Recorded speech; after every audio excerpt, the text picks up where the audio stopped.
All right, so we're here with Paul Pratt. We're doing a PBS special. Concussions, CTE, and amazing sport athletes. Yeah. NFL players. Yeah. Cool. What's up? I'm Brandon. Good Brandon, deal. how you doing, Brandon? All right, good deal. What was it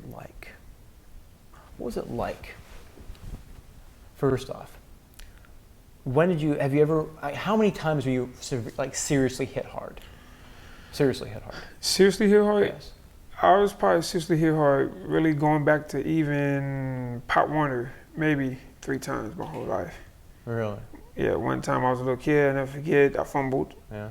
I'll never get that hit. One time in college, I hit it real hard. I was actually bringing it, but I was actually dazed myself. Another time, somewhere in my professional career in a game against the Broncos, one time I was hit pretty hard, twice by the same guy. So, yeah. Not that many times I've been hit that hard, but yet I'm still hit. I hit hard, so whether I feel the effect or not, I think your brain is still being rattled quite a bit there. So, yeah. Yeah. What did you experience? What was it like? Because you were living such a high life as a player, right? Mm. What was it like having to have something that kind of took you down? What was it like? Well, it was pretty devastating. When you initially get into the NFL, you think you're going to play forever. Yeah. I think the key number is 10 years. Everybody hopes to go to 10 years, and everybody thinks they can go do 10 years. But, it's a business, and, sometimes your dream becomes your nightmare, but you have to be grateful. What became a nightmare for you? What do you mean? Well, just like you didn't think your dream was what you expected it to be. Something you want to do all the way since you're a little kid, and then you finally get to that platform, that level, and it's like, it's not all I expected it to be. It's a lot more involved, a lot more stress involved than you think it would be, because it's not just about football per se. It's more about numbers and money. So, once that get involved in, how certain people treat you, certain organizations may treat you, or whether the GM or the pro personnel or the coaches, they all have this certain, definition of who you are, and that's who you are. And it's like you can't get out that mold unless you really prove them differently, or they give you a chance. So, you kind of walk into the building every day like, either you're gonna feel ashamed because you don't feel like you're good enough to play, or you're gonna say, you know what, I don't care how I feel. I'm Paul Pratt. I'm gonna perform every day. So sometimes you would push yourself beyond what you even knew you could handle because you wanted to so badly. I was 100% an overachiever, and me being hindsight, I wish I brought the same work ethic as I did when I was playing, but I didn't worry that much. I wish I was too worried about what was gonna happen, who they're gonna keep, and where I'm at.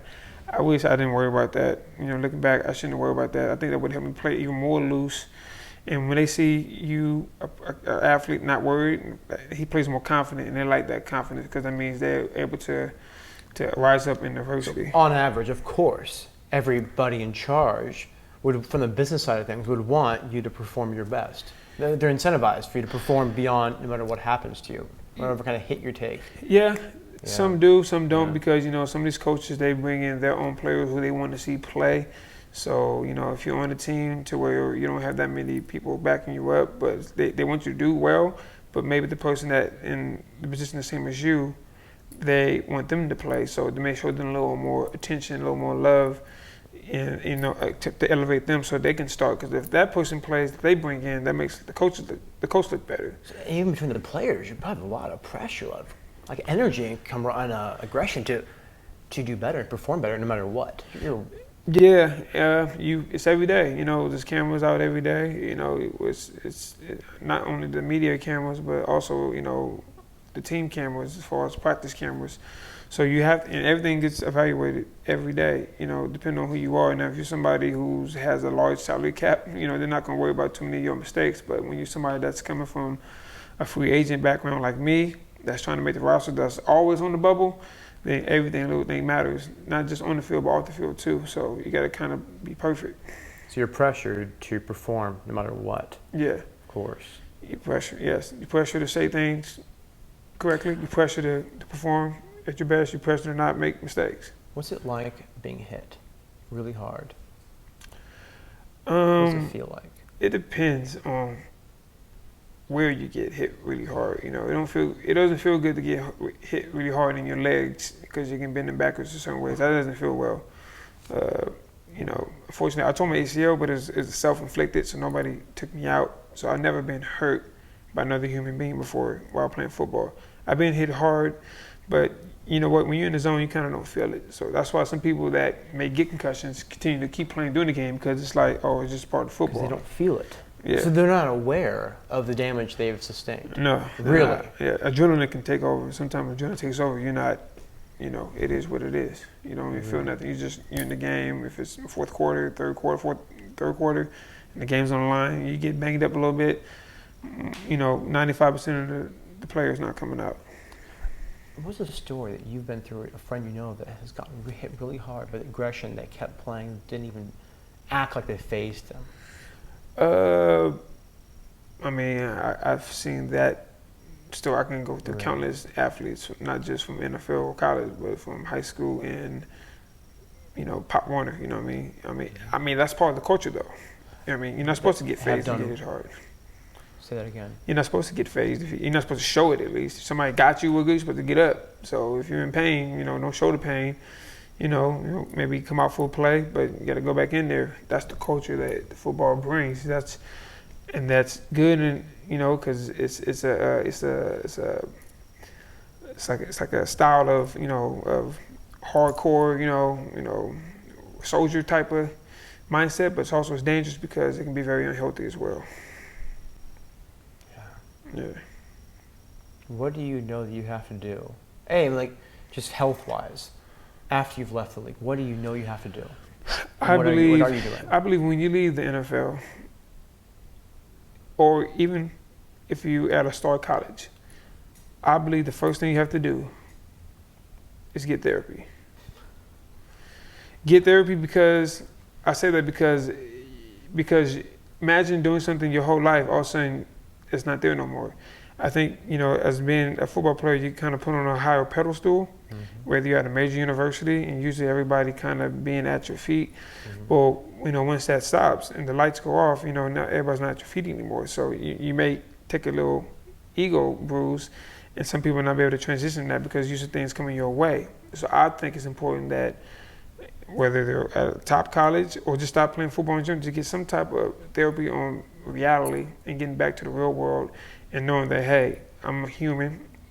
Football was a part of me, but it's not who I am. I think that's important. What would a player most likely feel? What sort of sensations, experiences, fears, stress, inadequacies after they leave the league? What's next? Yeah. You know, anytime you have the unknown of what's next, it can be fearful. Depending on who you are and your financial situations, you know, you're most likely not going to make checks that big per se.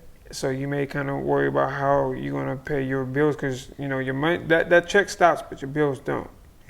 So, you know, a lot of people, if you had a habit of overspending all the time, you know, that's going to end up catching up with you in a few years. You know, 75 to 80% of the league, whether they're first round to free agent, end up going, you know, broke after 2 years out of the NFL. So it doesn't matter where you get drafted, though. You know, a lot of people, you know, stress out, and I think people spend more money after the NFL just to make up for that empty space. Did you feel that? What was it like for you?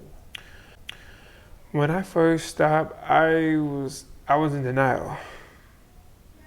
So it was like denial of, like I thought I was still there. Like, you know, like you break up with a girl, it's like, oh, she's still there. You know, football is the worst breakup you're ever gonna have. You're gonna break your heart one way or another. That's for sure. So I feel like I was in denial. You know, I mean, a couple weeks went by. I was like, oh, I'll be picked up again. You know, I watched Detroit Lions, you know, play games. I watched all my friends perform. I said, I'll be back. They'll call me back. And then 2 weeks went by, you know, 3 weeks and a month and 2 months, and it's like, oh, they don't want me no more. Wouldn't you feel a feeling of fear of inadequacy? You have to. Yeah, you definitely feel inadequate. You definitely feel less than a man. You definitely feel like a failure. How am I going to prove myself, right? Yeah, so either one of two things. Either you rise up and straighten up your body, straighten out your life, or you spiral down, and you know you use different substances to fulfill that empty space, which that can either lead to something real dangerous down the line if it keep happening over time. What did you do? What did you do to fill the gap, fill the emptiness, and even just maintain sort of physical exercise, regimented exercise? I wasn't really working out that much, but I did, a month out of me being released, which I was baffled that I wasn't picked up again because I had a great last preseason game. I started working at actually a boys' home, and the boys' home, these troubled kids, they they have a lot of real issues, drug issues. These kids are come from bad families, and they have therapy 4 times a week, and 2 times of the week that I was there, I was with them in their therapy, helping. But me being in their therapy session was actually therapy for me as well, because I got a chance for everybody to open up their feelings, how they felt, and you got a chance that what people do struggle, people do have real lives. When you get on another level with the NFL, and I was in a league, but I wasn't on some levels some people were. You kind of get immune to issues, and you kind of think you're above it. But that was kind of a jolt back to reality to know that, hey, I'm not, I'm just like everybody else. I have issues. Now I have to really deal with them now, head on. And I think that was important. I think that's really helped me. That first year and a half out was pretty tough. And I was at that boys' home helping these mentor kids. Best thing is to just keep going and not to be stagnated, because the longer you're stagnated, the harder it's going to get for you to get out that hole. That's fantastic.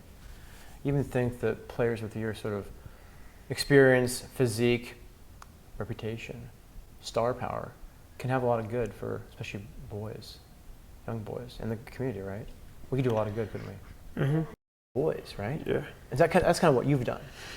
Yeah, that's kind of what I've been doing. Even, as I was playing in before that, I've always been a mentor, always been a help to people. So you can be a mentor to young boys. Yeah, that's all it is. Can more players do that? I think that's the responsibility. I just feel like if you were blessed with a gift and knowledge to play a certain level of football, and blessed with a certain resources, and blessed that you make some right choices to able to reach your goal, I think you should share that. I mean, why would you keep it to yourself? You don't want to die with all your knowledge. You want to give it away to the right people, the right way. So, that's fantastic. Yeah. Paul Pratt for the half an hour. Good meeting you. You're fantastic, man. You're an inspiration to me too. Thank you. Awesome, man. Thank you so much. Good deal.